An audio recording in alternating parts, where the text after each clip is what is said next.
Almost 400,000 Robodebt victims are set to receive settlement payments as a result of the class action lawsuit before the end of September. But most are being told not to expect a windfall, with about half of the settlement payments to be between $50 and $300. Watch the video above. Mother of Robodebt victim speaks out. For more personal finance-related news and videos, check out Personal Finance. The Robodebt automated welfare recovery scheme saw thousands of people wrongly told they owed Centreli money.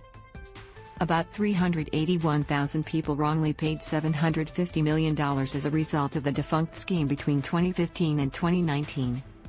Melbourne law firm Gordon Legal launched a class action against the scandal and was successful, reaching a settlement sum that would be distributed to eligible participants.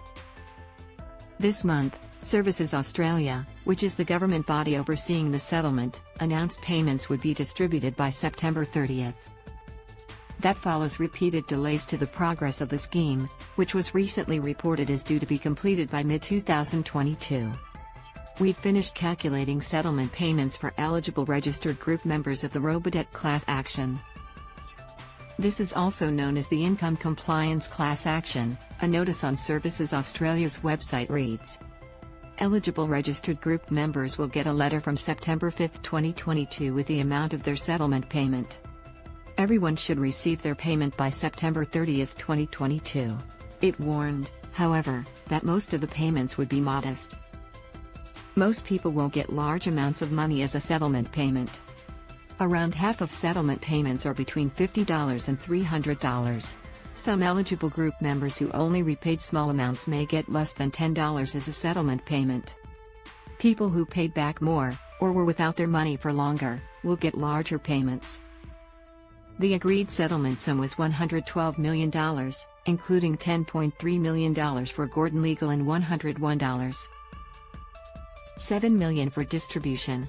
Eligible registered group members are getting settlement payments from the distribution sum, similar to interest they could have earned on the debt repayments they made, Services Australia said.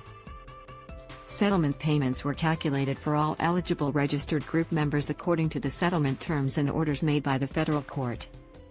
Settlement payments are separate from refunds, which have mostly already been paid. The Robodebt scandal will be the subject of a royal commission, Prime Minister Anthony Albanese announced in August.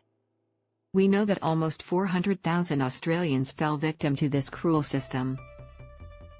A human tragedy with very real consequences for its victims, Albanese said. Jennifer Miller lost her son on Australia Day 2017 after he was wrongly hounded by debt collectors. Reece Kotso was 27 when he took his own life, believing he owed Centreli $28,000. Miller told Sunrise she believed the financial strain, the pressure led to his death. He was harassed. He wasn't given the opportunity to speak to anyone at Centreli, she said. Centreli keep professing that they did reset manually, but it was still illegal. It was still done through the Robodebt system. Catherine Holmes, a former judge who led an inquiry into the 2010-11 Queensland floods, was appointed to head the Royal Commission. She will deliver her final report to the Governor-General by April 2023. It will examine who was responsible for the scheme, what advice was used to implement it and how complaints were handled. The cost to the taxpayer and how it was handled afterwards will also be examined. Do you have a Robodebt story to tell? Contact the reporter at Chapmana at 7.com.au. If you need help in a crisis, call Lifeline on 13 11 14. For further information about depression, contact Beyond Blue on 1,300,224,636 or talk to your GP, local health professional or someone you trust.